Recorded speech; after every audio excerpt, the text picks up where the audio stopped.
आज गुरु नानक देव जी का भी पवित्र प्रकाश पर्व है। मैं विश्व भर में सभी लोगों को और सभी देशवासियों को इस पावन पर्व पर हार्दिक बधाई देता हूं। ये भी बहुत सुखद है कि 1.5 साल के अंतराल के बाद करतारपुर साहिब कॉरिडोर अब फिर से खुल गया है। साथियों, गुरु नानक जी ने कहा है, बीच दुनिया सेवी कमाइए त दरगिही बेसन पाइए। यानी संसार में सेवा का मार्ग अपनाने से ही जीवन सफल होता है। हमारी सरकार इसी सेवा भावना के साथ देशवासियों का जीवन आसान बनाने में जुटी है। न जाने कितनी पीढ़ियां जिन सपनों को सच होते देखना चाहती थी, भारत आज उन सपनों को पूरा करने का भरपूर प्रयास कर रहा है। साथियों, अपने 5 दशक के सार्वजनिक जीवन में मैंने किसानों की परेशानियों को, उनकी चुनौतियों को बहुत करीब से देखा है, महसूस किया है।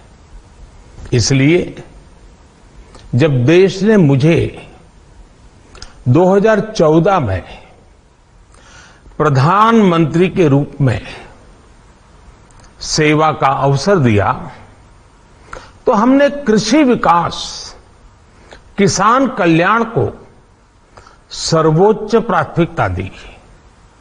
साथियों, इस सच्चाई से बहुत लोग अनजान है कि देश के 100 में से 80 किसान छोटे किसान हैं। उनके पास 2 हेक्टेयर से भी कम जमीन है। आप कल्पना कर सकते हैं, इन छोटे किसानों की संख्या 10 करोड़ से भी ज्यादा है। उनकी पूरी जिंदगी का आधार यही छोटी सी जमीन का टुकड़ा है। यही उनकी जिंदगी होती है। और इस छोटी सी जमीन के सहारे ही वो अपना और अपने परिवार का गुजारा करते हैं। पीढ़ी दर पीढ़ी परिवारों में होने वाला बंटवारा इस जमीन को और छोटा कर रहा है। इसलिए देश के छोटे किसानों की चुनौतियों को दूर करने के लिए हमने बीज, बीमा, बाजार और बचत, इन सभी पर चौतरफा काम किया। सरकार ने अच्छी क्वालिटी के बीज के साथ ही किसानों को neem coated urea, soil health card, micro irrigation जैसी सुविधाओं से भी जोड़ा। हमने 22 करोड़ सॉइल हेल्थ कार्ड किसानों को दिए और इस वैज्ञानिक अभियान के कारण एग्रीकल्चर प्रोडक्शन भी बढ़ा। साथियों, हमने फसल बीमा योजना को अधिक प्रभावी बनाया। उसके दायरे में ज्यादा किसानों को लाए। आपदा के समय ज्यादा से ज्यादा किसानों को आसानी से मुआवजा मिल सके, इसके लिए भी पुराने नियम बदले। इस वजह से बीते 4 साल में 1 लाख करोड़ रुपए से अधिक का मुआवजा हमारे किसान भाई बहनों को मिला है। हम छोटे किसानों और खेत में काम करने वाले श्रमिकों तक बीमा और पेंशन की सुविधाओं को भी ले आए। छोटे किसानों की जरूरतों को पूरा करने के लिए सीधे उनके बैंक खातों में 1,62,000 करोड़ रुपए ट्रांसफर किए, सीधे उनके खाते में। साथियों, किसानों को उनकी मेहनत के बदले उपज की सही कीमत मिले, इसके लिए भी अनेक कदम उठाए गए। देश ने अपने रूरल मार्केट इंफ्रास्ट्रक्चर को मजबूत किया।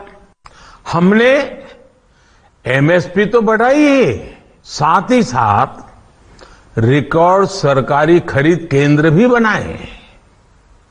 हमारी सरकार द्वारा की गई उपज की खरीद ने पिछले कई दशकों के रिकॉर्ड तोड़ दिए हैं। देश की 1,000 से ज्यादा मंडियों को ई नाम योजना से जोड़कर हमने किसानों को कहीं पर भी अपनी उपज बेचने का एक प्लेटफॉर्म दिया और इसके साथ ही देश भर की कृषि मंडियों के आधुनिकीकरण पर भी हमने करोड़ों रुपए खर्च किए। साथियों, आज केंद्र सरकार का कृषि बजट पहले के मुकाबले 5 गुना बढ़ गया है। हर वर्ष 1.25 लाख करोड़ रुपए से अधिक कृषि पर खर्च किए जा रहे हैं। 1 लाख करोड़ रुपए के एग्रीकल्चर इंफ्रास्ट्रक्चर फंड के माध्यम से गांव और खेत के नजदीक भंडारण, इसकी व्यवस्था, कृषि उपकरण जैसी अनेक सुविधाओं का विस्तार, ये सारी बातें तेजी से हो रही है। छोटे किसानों की ताकत बढ़ाने के लिए 10,000 एफपीओ किसान उत्पादक संगठन बनाने का अभियान भी जारी है। इस पर भी करीब 7,000 करोड़ रुपए खर्च किए जा रहे हैं। माइक्रो इरिगेशन फंड के आवंटन को भी 2 गुना करके 10,000 करोड़ रुपए कर दिया गया है। हमने क्रॉप लोन भी 2 गुना कर दिया, तो इस वर्ष 16 लाख करोड़ रुपए हो जाएगा। अब पशुपालकों को मछली पालन से जुड़े हमारे किसानों को भी किसान क्रेडिट कार्ड का लाभ मिलना शुरू हो गया है। यानी हमारी सरकार किसानों के हित में हर संभव कदम उठा रही है, लगातार एक के बाद एक नए कदम उठाती जा रही है। किसानों की आर्थिक स्थिति सुधरे, उनकी सामाजिक स्थिति मजबूत हो, इसके लिए पूरी ईमानदारी से काम कर रही है। साथियों, किसानों की स्थिति को सुधारने की इसी महाअभियान में देश में 3 कृषि कानून लाए गए थे। मकसद ये था कि देश के किसानों को, खासकर छोटे किसानों को और ताकत मिले, उन्हें अपनी उपज की सही कीमत और उपज बेचने के लिए ज्यादा से ज्यादा विकल्प मिले। बरसों से ये मांग देश के किसान, देश के कृषि विशेषज्ञ, देश के कृषि अर्थशास्त्री, देश के किसान संगठन लगातार कर रहे थे। पहले भी कई सरकारों ने इस पर मंथन भी किया था। इस बार भी संसद में चर्चा हुई, मंथन हुआ और ये कानून लाए गए। देश के कोने कोने में कोटि कोटि किसानों ने, अनेक किसान संगठनों ने इसका स्वागत किया, समर्थन किया। मैं आज उन सभी का बहुत बहुत आभारी हूं, धन्यवाद करना चाहता हूं।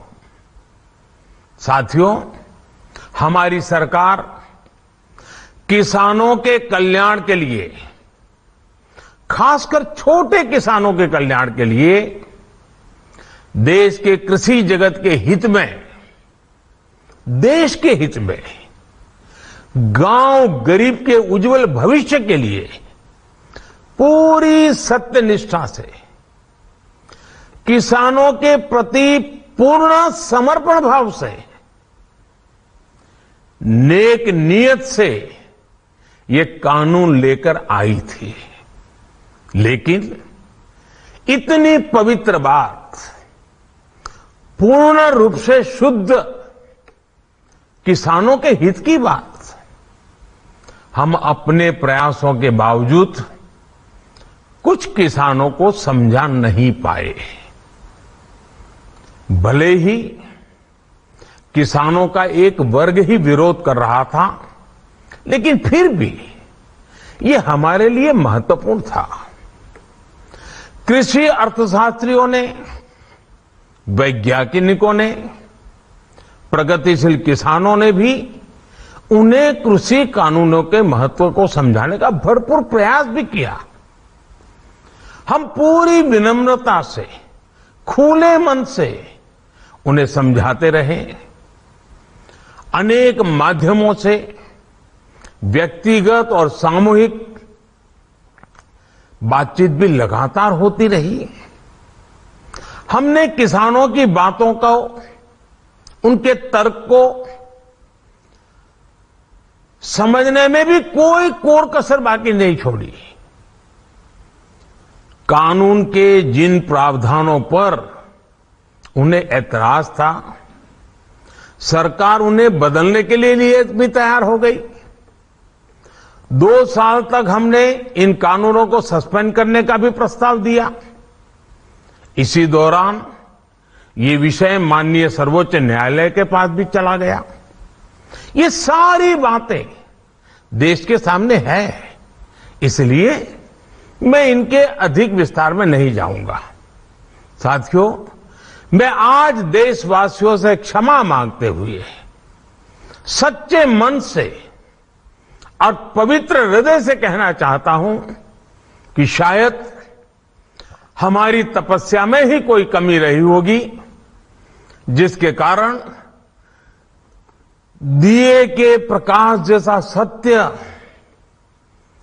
कुछ किसान भाइयों को हम समझा नहीं पाए। आज गुरु नानक देव जी का पवित्र प्रकाश पर्व है। ये समय किसी को भी दोष देने का नहीं है। आज मैं आपको, पूरे देश को ये बताने आया हूं कि हमने 3 कृषि कानूनों को वापस लेने का, रिपील करने का निर्णय लिया है। इस महीने के अंत में शुरू होने जा रहे संसद सत्र में, इसी महीने में, हम 3 कृषि कानूनों को रिपील करने की संवैधानिक प्रक्रिया को पूरा कर देंगे। साथियों, मैं आज अपने सभी आंदोलनरत किसान साथियों से आग्रह कर रहा हूं, आज गुरु पर्व का पवित्र दिन है। अब आप अपने अपने घर लौटे, अपने खेत में लौटे, अपने परिवार के बीच लौटे। आइए एक नई शुरुआत करते हैं। नए सिरे से आगे बढ़ते हैं। साथियों, आज ही सरकार ने कृषि क्षेत्र से जुड़ा एक और अहम फैसला लिया है। जीरो बजट खेती यानी प्राकृतिक खेती को बढ़ावा देने के लिए देश की बदलती आवश्यकताओं को ध्यान में रखकर क्रॉप पैटर्न को वैज्ञानिक तरीके से बदलने के लिए एमएसपी को और अधिक प्रभावी और पारदर्शी बनाने के लिए ऐसे सभी विषयों पर भविष्य को ध्यान में रखते हुए निर्णय लेने के लिए एक कमेटी का गठन किया जाएगा। इस कमेटी में केंद्र सरकार, राज्य सरकारों के प्रतिनिधि होंगे, किसान होंगे, कृषि वैज्ञानिक होंगे, कृषि अर्थशास्त्री होंगे। साथियों, हमारी सरकार किसानों के हित में काम करती रही है और आगे भी करती रहेगी। मैं गुरु गोविंद सिंह जी की भावना में अपनी बात समाप्त करूंगा। देहि शिवावर मोहे इहे, शुभ कर्मन ते कबहू न टरो। हे देवी, मुझे ये वर दीजिए कि मैं शुभ कर्म करने से कभी पीछे ना हटूं। जो किया किसानों के लिए किया, जो कर रहा हूं देश के लिए कर रहा हूं। आप सभी के आशीर्वाद से मैंने मेहनत में पहले भी कोई कमी नहीं की थी। आज मैं आपको विश्वास दिलाता हूं कि अब और ज्यादा मेहनत करूंगा ताकि आपके सपने साकार हो सके, देश के सपने साकार हो सके। आपका बहुत बहुत धन्यवाद। नमस्कार। खबरों के लिए सब्सक्राइब करें JSR टाइम्स और साथ ही नोटिफिकेशन पाने के लिए बेल आइकन को दबाएं।